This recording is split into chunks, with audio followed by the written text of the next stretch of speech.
bald head. Palm, place the hand upon the bald head. Michael Jordan. What's good, YouTube? My name is Phil. Today we are reacting to this video on Michael Jordan. It's called How Good Was Michael Jordan Actually? Now, I'm 21, you feel me? So, I never been live saw Michael Jordan play. You know, as a Gen Z guy, you always hear about, oh Michael Jordan, versus LeBron James, Kobe, them, that. But you feel me? I wasn't alive during that era, so do I really know? And even to this day, like LeBron James, Kobe, them, I don't really watch a whole lot of basketball. I don't even know when the last time I watched a basketball game. So, you know, you just get to wonder, you get to pondering. And today we're going to figure out, I don't know, how good was Michael Jordan actually? I'm going to try to find one on LeBron James. I found one on Kobe. I'm going to do next. We're going to figure it out. This is a long video, 25, so I ain't going to be yapping too much. We're going to find out. Let's get to it. How good was Michael Jordan actually? Michael Jordan scored 50 points or more in the playoffs 8 times, more than Kobe, KD, LeBron, and Wilt combined. Jordan also had the most 40-point playoff games, more than Kareem, AI, Steph, and D-Wade put together. In fact, MJ is the only player in NBA history who had more 40-point career games than games where he scored less than 20 points. Jordan's godlike aura, brutal trash talk, and physical dominance put fear in opponents' hearts. And while they had to get a good night's sleep before facing the Bulls, Jordan could drink and smoke cigars before the game and still drop 40. His airness made it look easy, and he proved it when the games were on the line. Game on the line, who would take the last shot? Me. 28 times Jordan scored the game-winning shot, including 7. The confidence right there. Y'all saw that? Me. That wasn't no confidence. I was smiling the whole time. Easy, and he proved it when the games were on the line. Game on the line, who would take the last shot? Me. 28 times Jordan scored the game-winning shot, including 7 game winners in the playoffs. And MJ wasn't just a scorer. He had the most first-team all-defense selections ever with 9. He's the all-time blocks leader by a guard, and has the most seasons with over 200 steals, with 6. In 1989, when the Bulls lost their starting point guard, Coach Doug Collins made Jordan play the point, and he notched 10 triple-doubles in 11 games, averaging 30 points, 11 assists, and 9.5 rebounds per game. Between 1991 and 1996, MJ played 13 consecutive playoff series, where he averaged more than 30 points per game, retiring with 6 rings, 5 MVPs, and a 6-0 record in the final. But despite his seemingly invincible legacy, Jordan did have some weaknesses. MJ led the NBA in field goal attempts 9 times during his 13 years in Chicago, and he was a bit of a ball hog, especially in his early career. Jordan also had some bad playoff games, and he certainly wasn't the most pleasant teammate. So, how good was Michael Jordan actually? And is he really the GOAT? Let's get to it! To answer that, we'll start with his genetics and God-given talent. Michael Jordan was supposed to be short. Nobody in his family was taller than 5'9", and as a high school sophomore, Michael was famously cut from his varsity basketball team because he was only 5'11". It sounds sad, but it's true. However, the Jordans were blessed with supreme athleticism. Just look at Michael's older brother Larry, who could dunk at 5'8". So when an unexpected growth spurt pushed Michael to 6'6", he became unstoppable. By the end of his high school career, Jordan was averaging 27 points, 12 rebounds, and 6 assists. But despite his unreal speed and athleticism, young MJ was still an unpolished gem, because he really only played 2 years of high school basketball. As a freshman at UNC, MJ averaged a modest 13 points, 4 rebounds, and 2 assists per game. He was the 3rd leading scorer on the team behind James Worthy and Sam Perkins, and his fundamentals, ball handling, and confidence weren't yet at a super high level. But all that changed in the 1982 NCAA Finals, when Michael hit a game-winning shot against Patrick Ewing, winning the national championship. 18. Shot. North Carolina has won the 1982 NCAA. An ad. 18. Shot. North Carolina has won the 1982 NCAA championship. Jordan said this was the biggest turning point of his career, because after that, his confidence was through the roof. That turned my name from Mike to Michael Jordan, it gave me the confidence that I needed to start to excel at the game of basketball. In the next 2 seasons, Jordan continued his basketball education under Dean Smith and became a complete player. He averaged 20 points per game, was a consensus first-team All-American, and as a junior in 1984, he was named Collegiate Player of the Year. But based on his college career alone, it was hard to predict that Jordan would reach the pinnacle of the NBA. After all, many great players who came before Michael had far better college careers, including Kareem, Magic, Bird, Bill Walton, Bill Russell, Oscar Robertson, David Thompson, Pete Maravich, and a few others. Because of his relatively modest numbers in college, and because the 80s were the era of the big men, Jordan was selected third in the 1984 NBA draft, behind centers Hakeem Olajuwon and Sam Bowie. He's only 6'6", so how much can he really do? We wish he were 7'1". But he isn't. However, it took just 2 practices for the Bulls coach to call the general manager and say, "You didn't mess up the draft this time." For the first day in practice, my mentality was whoever is the team leader on that team, I'm going after him. And I'm not going to do it with my voice because I had no voice. I have to do it with the way that I play. When the season started, it took Jordan only 3 games to score over 30 and 9 games to eclipse 40. By the end of the first month, it was obvious that Jordan... I have to do it with the way that I play. When the season started, it took Jordan only 3 games to score over 30 and 9 games to eclipse 40. By the end of the first month, it was obvious that Jordan was supposed to be the first overall pick. While Olajuwon looked like a star, Jordan was more like a supernova because there was nobody in the league faster than him.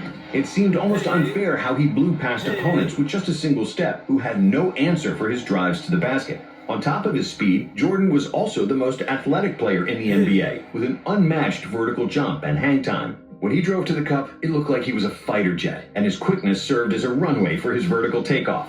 When MJ raised up for a jump shot, it seemed like nobody was ever guarding him, because the laws of gravity didn't seem to apply to Michael. Defenders could jump at the same time, but as they would inevitably fall down, Jordan would continue to float in the air and shoot completely unbothered. How's the transition been from college to the NBA? Well, I think it's been pretty easy. Thanks to his high-flying feats and insane dunks, Jordan quickly became the most popular player in the NBA. So it only made sense that in 1986, he got voted to the All-Star game, despite playing just 3 games up to that point due to an ankle injury. And that same year, in the playoffs, he set a playoff scoring record with 63 points against Boston. But it was an incredible playoff performance. I've never seen it before, and I had never seen it after. That wasn't Michael Jordan out there. It was God disguised as Michael Jordan. As if MJ wasn't doing enough already, in 1987, MJ led the NBA in scoring with 37 points per game, which was, and remains, the 5th best scoring output ever, behind only Wilt's insane scoring feats of the early 1960s. I just want the franchise and Chicago Bulls to be respected as a team. It's very hard for something like that to happen, but it's not impossible. Meanwhile, Jordan was miserable. Despite all the fame and individual accolades, he was always losing. In his first 3 seasons, MJ only won 1 playoff game, despite being the best player in the league. But after the Bulls GM Jerry Krause drafted Horace Grant and Scottie Pippen, his life would change forever. In 1988, MJ averaged 35 points on 54% shooting, with 6 rebounds and 6 assists, winning his first career MVP. Because he also led the NBA in steals with 3.2 plus 1.6 blocks per game, Jordan won the Defensive Player of the Year. And he is still one of only 5 players ever to win Defensive Player of the Year and MVP. And after the 1988 dunk contest against Dominique Wilkins, which is considered by many to be the best of all time, some people already started calling him the best player they have ever seen. That's gotta be a 50. But none of that mattered, because the most important thing to Jordan was winning. And now with Pippen and Grant on the team, the Bulls had their first 50-win season since 1974. Chicago then finally advanced in the playoffs, winning the first round over the Cavaliers, with MJ averaging an insane 45 points per game. However, in the second round, a more experienced Pistons team defeated the Bulls pretty easily, 4-1. It was proof that individual greatness doesn't translate to playoff wins, a lesson Jordan had yet to learn. But that didn't make him any less entertaining to watch. In the 1989 season, Jordan hit his first legendary shot in the NBA, simply known as the shot. The shot on the Good! The Bulls win! They win! Cleveland Cavaliers! In the second round, the Bulls got past the Knicks, but they again fell victim to the Pistons, who bullied Jordan with their physicality. And in 1990, it was more of the same. MJ led the NBA in scoring and steals. He was super efficient, but the team couldn't get over the hump and get past the Detroit Pistons for a third consecutive year. In his first 6 years in the league, MJ had won 5 playoff series and lost 6, with an overall playoff record of 25 wins and 29 losses. So after that third loss to the Pistons, the media started doubting Jordan, questioning his ability to play team basketball, and wondering if he was only concerned about himself and his numbers. And in a way, they were right. In the 80s, he was often trying to score out of double or even triple teams, ignoring his wide-open teammates. In 1989, he was a capable passer, averaging a career-high 8 dimes per game, but Jordan always looked to score first and pass second. And he wasn't like Magic, Jokic, or Doncic, who manipulate defenses with their eyes and fake defenders into wrong coverages. Jordan's passing was more reactive. He got rid of the ball only when he saw that somebody was wide open. And since Jordan was like a black hole that sucked all the defensive attention, when he did opt to pass, it was usually for an easy dunk. But despite MJ's ridiculous scoring numbers, the Bulls' offense was always average during the 80s, and they were actually at their best in 1986, when Mike missed 80% of the season due to an ankle injury. It wasn't until 1990, the arrival of Phil Jackson and the emergence of Scottie Pippen, that the Bulls' offense cracked the top 5 in the NBA. Pippen's passing and pushing the ball in the open court created lots of space for Jordan, who could finally trust someone else to make plays for him consistently. But Pippen's value was maybe even more pronounced on the defensive end. With an enormous wingspan, agility, and a motor to cover multiple players on one possession, Scottie was just what Michael was missing. Pip's presence allowed Michael to play free safety on defense, jump into passing lanes for steals, and he didn't need to waste his energy guarding the best opposing player, because Scottie usually did that. And after agonizing defeats against the Pistons, MJ decided to bulk up, which was unprecedented at the time. Players didn't spend much time in the gym, and if you look at all the players in the 80s, they looked lean, but hardly anyone was super muscular. So when MJ returned for the 1991 season, he was still super quick, athletic, and could contort his body in the air like no one else. But this time around, he was also much stronger, which allowed him to absorb contact better. The 1991 season, he was still super quick, athletic, and could contort his body in the air like no one else. But this time around, he was also much stronger, which allowed him to absorb contact better and bully smaller players with his size. What also helped Michael was the arrival of coaches Phil Jackson and Tex Winter, who instituted the triangle offense, which was based on cutting in open spaces and playmaking out of the post. If executed properly, the triangle was believed to be the most optimal offense to optimize spacing. MJ didn't have to bring up the ball all the time and force his shots, and he was receiving the ball closer to the basket, where he'd bully smaller defenders and dominate like never before. Even though Jordan was phenomenal from the moment he stepped into the NBA, in 1991, he was at his best, and he won his second MVP award.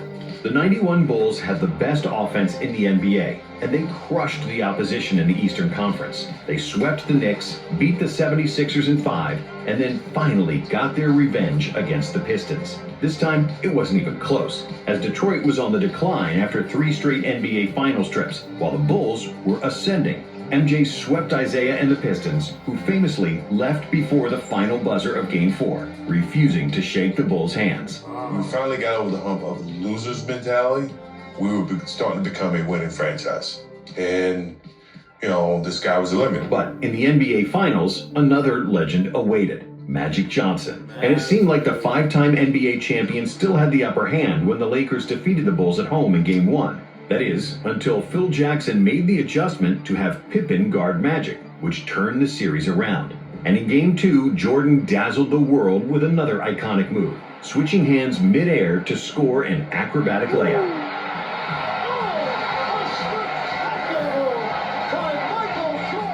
The Bulls won the next 4 games, and at last, the championship. Jordan's hunger for an NBA ring was finally satisfied.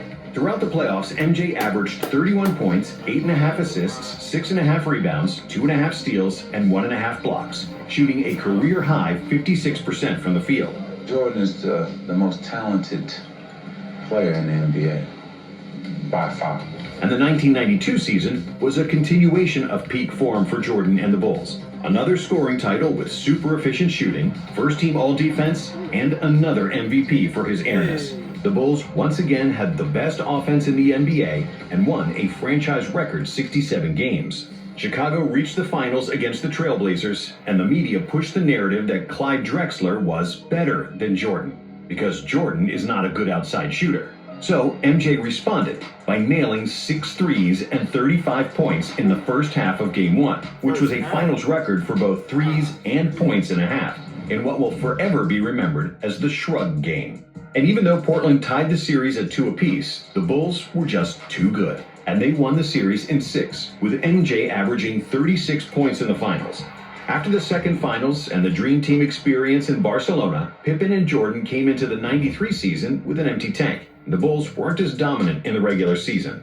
But even though he was tired, MJ still led the NBA in scoring, which was his 7th scoring title in a row. And he also led the league in steals. Chicago made it to a 3rd consecutive finals, where they faced league MVP Charles Barkley and the Phoenix Suns, the best team in the regular season. Barkley was also the best player on the Dream Team, and when he won the MVP, many people believed that he could be an even better player than Michael, which pissed off Jordan. But because of the Suns' inexperience and Barkley's nasty elbow injury, the Bulls won the first 2 games on the road, and it seemed like it would be smooth sailing to the next title. However, the Suns weren't going away that easily. They won games 3 and 5 in Chicago, and they could have won game 4 too, if it wasn't for Jordan. That motherfucker would not let me win that game. Who buried the Suns with 55 points, the 2nd highest scoring game in NBA Finals history.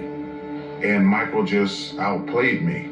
That was probably the first time in my life that I felt like there was a better basketball player in the world than me, to be honest with you. After 5 games, it was 3-2 for the Bulls, but the remaining 2 games were to be played in Arizona. In Game 6, the Suns had the lead throughout the 4th quarter, but Jordan kept the Bulls in the game, and everybody expected Jordan to take the final shot to tie the game. But MJ wasn't the same stubborn player as before, and he gave up the ball early to set up an open shot for John Paxson.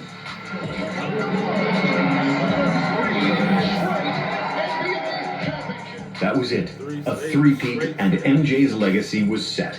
Jordan finished the 93 finals with averages of 41, 8, and 6 on 51% shooting and 40% from 3. And this wasn't even his best playoff series statistically. MJ was on the top of his game, and his basketball IQ, winning mentality, and physical dominance all synced in perfect harmony.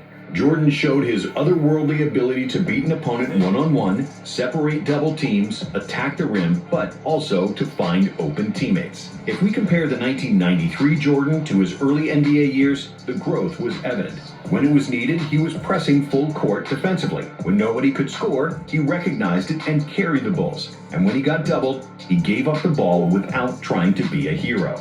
In terms of basketball skills, Jordan was physically a much stronger player who became a master of footwork and post-up game. When he reached the desired position with his back to the basket, he'd turn and stay in the air for what felt like an hour longer than his opponent, only to hit a patented turnaround jumper clean as a whistle.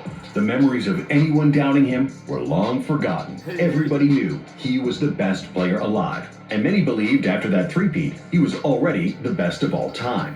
My love for this game is strong. I'm going to be here as long as my love is strong, Jordan told reporters after the finals in a champagne-soaked locker room. However, just 1 month later, his father was killed, and Jordan retired from basketball for a year and a half. The love for basketball was put on hold.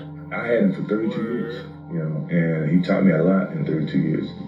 You know how many kids get that opportunity? Very few. In today's society, get a chance to spend that much time with their parents and get that type of influence. 18 months and a stint in minor league baseball later, and the itch for the game became too strong. So Jordan released arguably the most famous 2-word press release of all time. It came in a 2-word statement which is now just begging to have a Nike campaign built around it, quote unquote, "I'm back."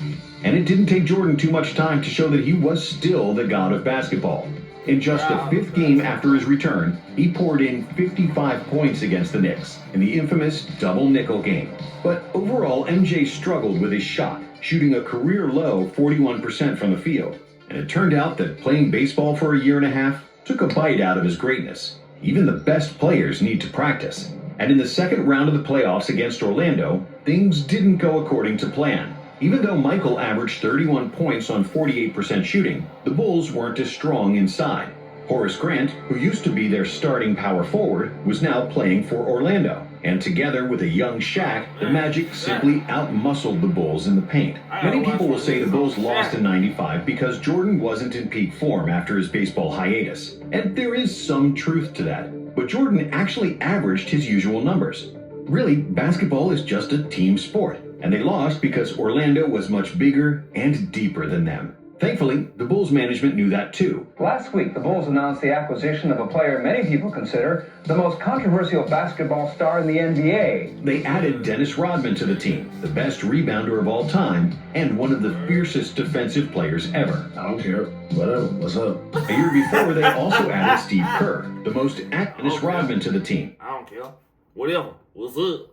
Nah, that's funny. I gotta watch one of these on him. I'm at the deep dive into these, I ain't gonna lie. The best rebounder of all time, and one of the fiercest defensive players ever. I don't care. Whatever. What's up? A year before, they also added Steve Kerr, the most accurate three-point shooter ever. And together with a defensive dog, Ron Harper, and Tony Kukoc, who was the most versatile power forward in the NBA, MJ had the best supporting cast in the league.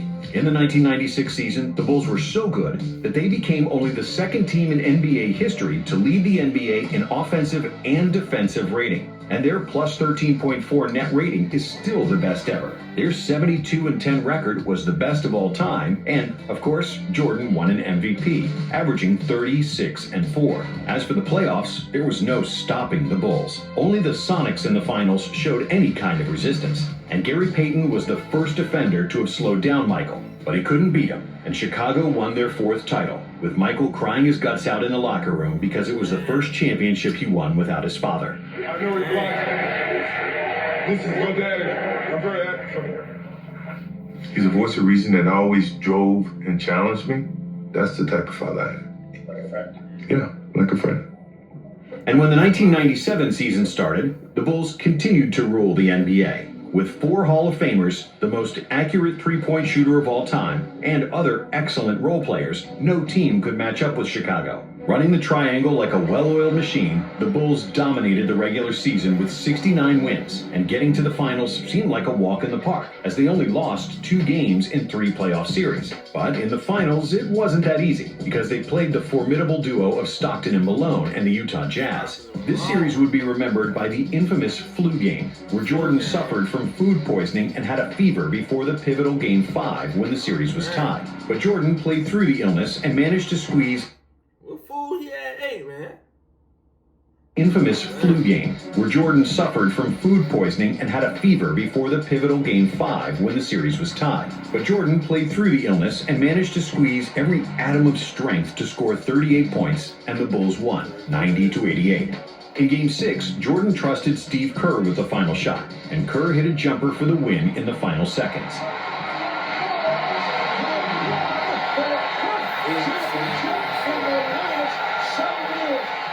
However, when the 1998 season started, the Bulls were running on fumes. Pippen had injury problems and disputes with management, and Rodman was more reckless than ever. But they still had Michael. Even though he wasn't as athletic as before and his efficiency decreased, Jordan was still capable of winning games by himself. The Bulls finished with 62 wins despite Pippen missing half the season, and that's why Jordan was named NBA MVP for the 5th time. In the playoffs, the Bulls survived the Indiana Pacers in the Eastern Finals, winning Game 7 by 5 points. And then, in the finals, Utah awaited again, hungrier than ever. In a tough defensive series where neither team scored 100 points, Jordan proved his clutch factor once again, hitting arguably the most famous shot in NBA history over Byron Russell. Open! Chicago with the lead! 6 championships in 8 years, with 6 awards for the Finals MVP, and Jordan achieved basketball immortality. And if this is the final chapter, what a way to close the book. After 1998, Jordan retired for the 2nd time. which was the end of his prime, and we can sum up his career with the Bulls in 3 parts. The first part being between 1984 and 1990, when he was easily the most athletic player in the NBA, a scoring machine beating players with speed and leaving defenders stuck in the mud. But basketball is a team sport, and Jordan didn't have enough quality teammates around him, and those who he did have, he didn't trust. The second part was the first three-peat, when he slowed down a bit and wasn't going 100 miles per hour on every possession. MJ was then physically stronger, he became a master of all facets of the game, improved his shot, and started trusting his teammates. And then came the second three-peat, where the Bulls had the deepest and most versatile team in the NBA. The Bulls with Pippen, rookie Kukoc, and Kerr won 55 games in the 1994 season, and they played without Jordan, Rodman, and Harper, who was maybe the most underrated teammate MJ ever had. When they all got together in 1996, it was game over for the league.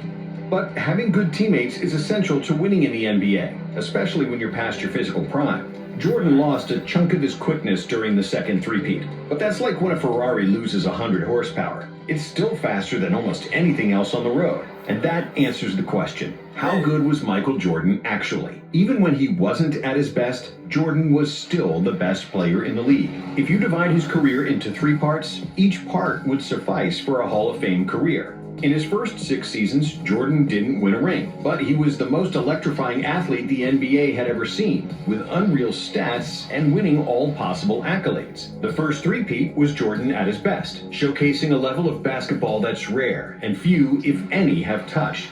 And with his second three-peat, the Bulls won 72, 69, and 62 games in the regular season, and capped it off with 3 championship rings, losing just 13 games in 12 playoff series from 1996 to 1998. The only season of his career where Jordan wasn't the best player in the league was probably just his rookie season. Jordan was the best player in the world for over a decade, something that can be said only of 3 other players, Wilt, Kareem, and LeBron. But while Kareem's individual and team accomplishments are similar to MJ's, Jabbar wasn't the best player on his team for 3 of his 6 championships, and he only has 2 finals MVPs compared to Jordan's 6. Wilt's scoring numbers from the 60s were impossible to reach even for Jordan, but he only won 2 titles and was constantly losing to Bill Russell.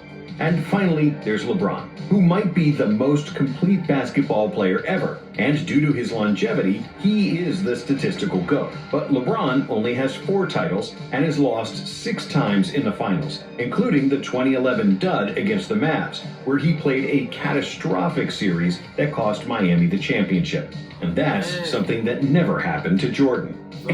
So right there, he's saying LeBron is fire. Extremely fire, but he ain't got enough wins or something like that. He's trying to say that's where he differentiating it at. I don't know. 6 times in the finals, including the 2011 dud against the Mavs, where he played a catastrophic series that cost Miami the championship. And that's something that never happened to Jordan. And because of his decade of dominance, a 6-0 record in the finals, with 6 finals MVPs, and the biggest impact on NBA popularity worldwide, it's hard to say that Jordan wasn't the great 6 times in the finals, including the 2011 dud against the Mavs, where he played a catastrophic series that cost Miami the championship. And that's something that never happened to Jordan. And because of his decade of dominance, a 6-0 record in the finals, with 6 finals MVPs, and the biggest impact on NBA popularity worldwide, it's hard to say that Jordan wasn't the greatest player to ever touch a basketball. Speaking of Jordan, we've got another video about him and Pippen you simply can't miss. Him and Pippen, you simply can't miss. That video was fire. That video was good. A lot of history in that video about Michael Jordan. How good was Michael Jordan actually? All the numbers was tough. Sound like the skills was tough. He was in the air for a long time. A lot of them times, I ain't gonna lie. I'm gonna have to watch one on LeBron next, but so the Michael Jordan, LeBron debate.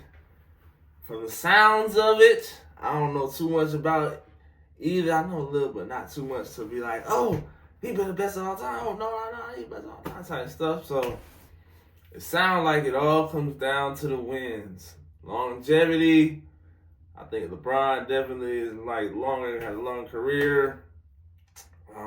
Stats, I think LeBron got what is it? Not the highest points of all time. So, it's something like that. I don't know. I don't know enough to get into the debate. I'm slacking. But all right, so I'm gonna watch one of these next. I might be on Kobe next. I might try to find one on LeBron next. We will see. Ball, hand to the ball. Michael Jordan. All right, y'all. Like, comment, subscribe. I'll see y'all in the next one.